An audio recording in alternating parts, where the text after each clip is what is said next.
Good morning बच्चों, कैसे हैं आप सब। आई होप के सब ठीक होंगे। या मैं भी ठीक हूँ। पीछे का जितना काम है सब कंप्लीट होगा सबका, आई होप। और अगर किसी का अनकम्प्लीटेड है मुझे बताएं, मैं मटेरियल प्रोवाइड करा दूंगा। आपके जो भी क्वेश्चन आंसर्स हैं या एक्सरसाइजेज हैं या जो भी कुछ टॉपिक छूटता है वो मुझे बता दीजिए, वो कंप्लीट करवा दूंगा। मैं लेके चल रहा हूँ कि आपका पीछे का सारा काम कंप्लीट है। और आज से हम फिजिक्स का chapter number 2 force and laws of motion को स्टार्ट कर रहे हैं। आज हम इंट्रोडक्शन लेंगे कि फोर्स क्या है, लॉज ऑफ मोशन बाद में करेंगे, पहले हम फोर्स को स्टडी करते हैं कि फोर्स क्या है।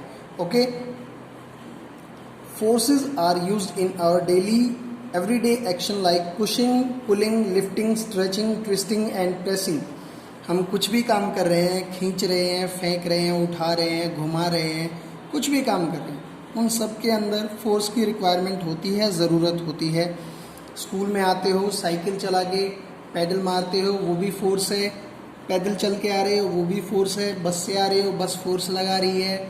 बैग उठा के लेके आ रहे हो, उसमें भी फोर्स रिक्वायर्ड है। ठीक है, तो फोर्स तकरीबन हर एक काम में फोर्स की रिक्वायरमेंट होती है, फोर्स लगाते हैं। सो फोर्स की डेफिनेशन क्या होगी? अ पुश और pull on a body is called force. एक सिंपल डेफिनेशन तो होगी कि किसी ऑब्जेक्ट को पुश करना या पुल करना फोर्स कहलाता है। अब इसमें कुछ भी कर सकते हैं, जैसे यहाँ पे एक एग्जांपल दिया है कि एक वेट लिफ्टर है, वो वेट को पहले ऊपर पुश करता है, पुल करता है। वो पहले वेट को ऊपर पुल करता है और जब उसके यहाँ चेस्ट तक वो आ जाता है वेट, देन वो उसको ऊपर की तरफ पुश करता है।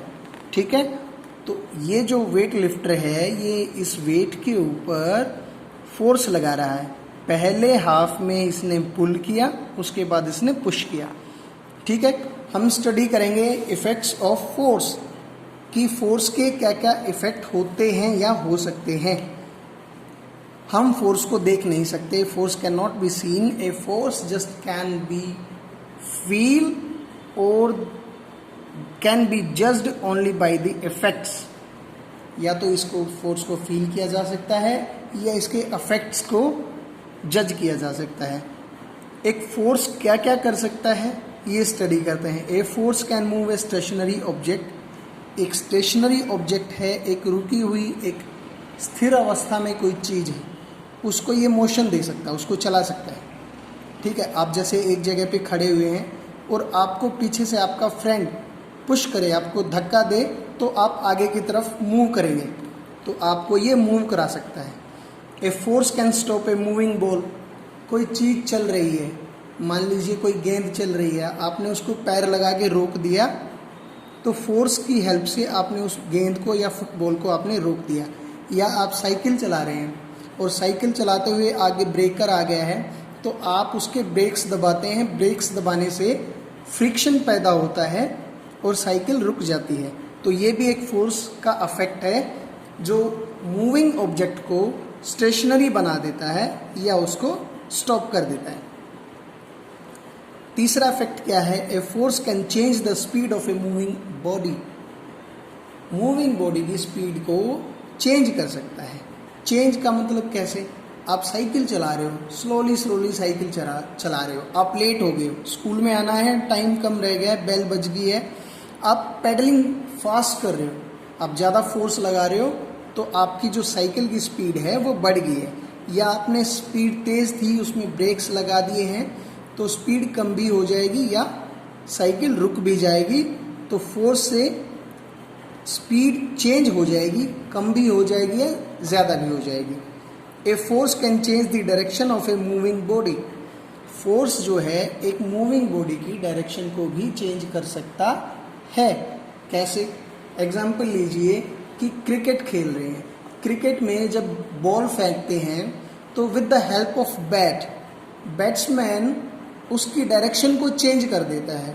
बॉल आ तो डायरेक्शन में रही है बैट्समैन की तरफ, लेकिन बैट्समैन ने बैट की हेल्प से उसको बाउंड्री की तरफ पुश कर दिया या पुल कर दिया, तो उससे बॉल की डायरेक्शन भी चेंज होगी।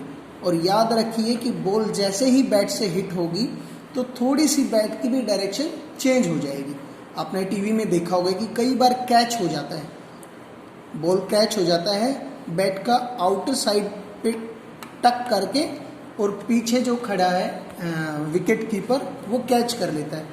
तो उसका रीज़न यही है कि अगर बॉल की स्पीड बहुत ज़्यादा थी और बैट्समैन ने बैट को थोड़ा लूजली पकड़ा हुआ है, तो बॉल जैसे उस पर टच स्ट्राइक करेगी तो बैट की जो डायरेक्शन है वो भी थोड़ी सी चेंज हो जाएगी और बॉल उससे टकरा के पीछे कैच हो जाएगी। ओके, तो force can change the direction of A moving body, ये भी बात सही हो गई है। अब फिफ्थ इफेक्ट क्या है, a force can change the shape and size of a body. किसी बॉडी की शेप एंड साइज को भी फोर्स चेंज कर सकता है। लेट्स हैव एन एग्जांपल कि आप 9th क्लास में आ गए हो, शायद आप अपनी मम्मी को आटा गूंथते हुए देखते हो या खुद भी करते होगे।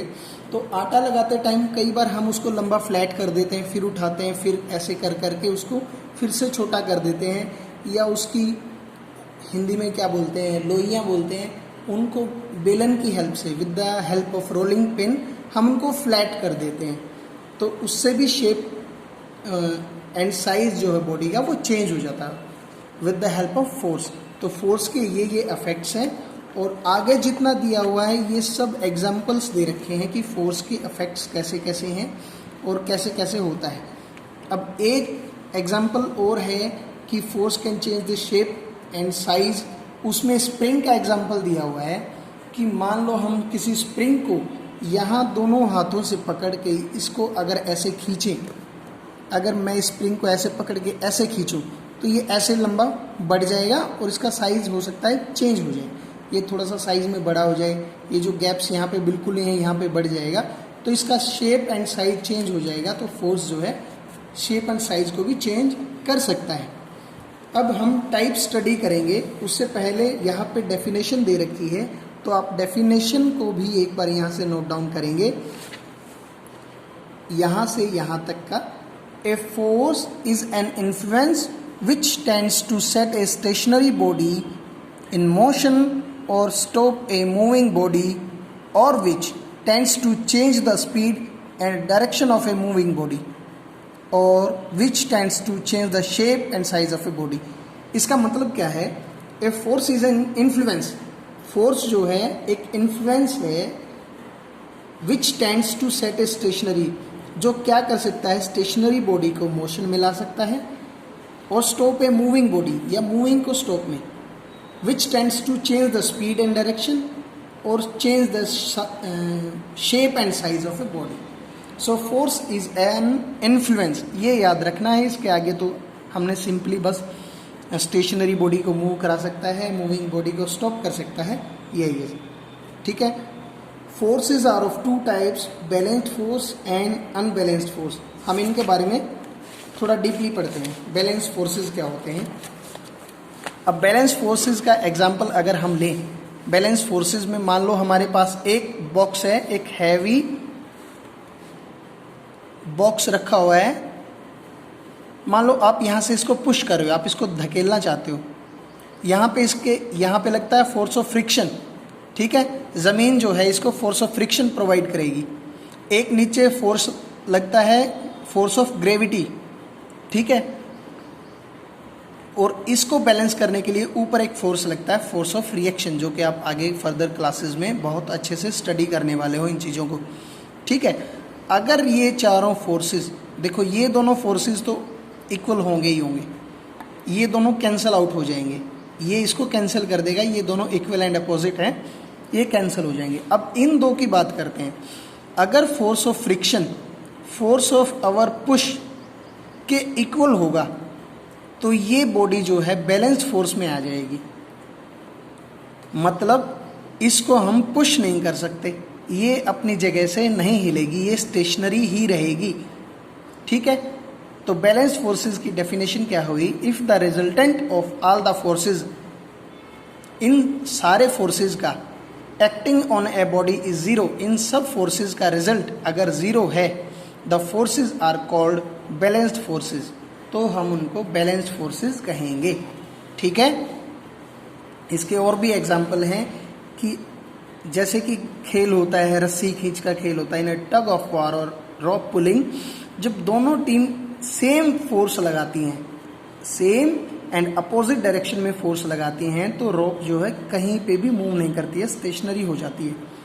ठीक है, अब बात करते हैं, लेकिन बैलेंस्ड फोर्स जो है शेप एंड साइज को चेंज कर सकता है, डायरेक्शन नहीं चेंज कर सकता, मूविंग स्टेशनरी को मूव नहीं करा सकता, स्टेशनरी ही रहेगा, लेकिन डायरेक्शन या शेप एंड साइज चेंज हो जाता है। एग्जाम्पल दिया है, when a balloon is pressed between hands the balance forces equal and opposite forces act on balloon due to which the shape of balloon changes. एक गुब्बारे को हम लेके हाथों से भींच देते हैं तो हवा जो उसके अंदर है वो उतनी ही रहती है, लेकिन इसकी शेप चेंज हो जाती है। तो है तो बैलेंस फोर्स, लेकिन उसकी शेप को चेंज कर देगा, लेकिन जैसे ही छोड़ेंगे फिर से रिगेन कर लेगा। अब अनबैलेंस्ड फोर्सेज जो है वो just opposite of the balanced forces. मान लो एक छोटी सी टॉय कार है, इसमें भी फोर्स ऑफ फ्रिक्शन लग रहा है, हमने इसको पुश किया, फोर्स ऑफ ग्रेविटी और फोर्स ऑफ रिएक्शन ये आपस में कैंसिल आउट हो जाएंगे।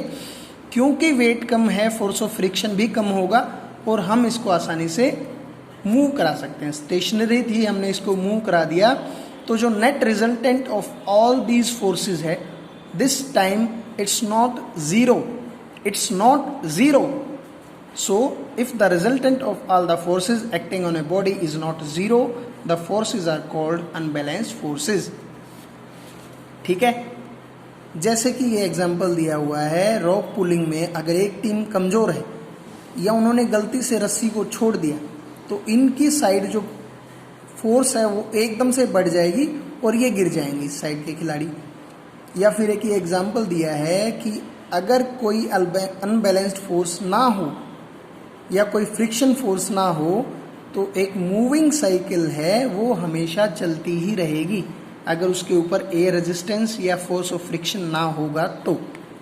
ठीक है, और एक बैलेंस एग्जांपल, बैलेंस फोर्स का एग्जांपल है कि अगर हमारे हाथ में हमारा स्कूल बैग है, हमने उसको हाथ में ले रखा है, तो वो भी बैलेंस फोर्स ही मानी जाएगी, क्योंकि उस बैग के ऊपर दो फोर्सेस काम कर रही होंगी, एक तो हमने उसको हाथ में पकड़ रखा है और एक उसके ऊपर ग्रेविटी लग रही होगी, ग्रेविटी फोर्स उसको नीचे खींच रही होगी और हमारा हाथ उसको ऊपर पकड़ के रखे हुए है। जब तक वो हमारे हाथ में है तब तक वो बैलेंस फोर्स का एग्जाम्पल है।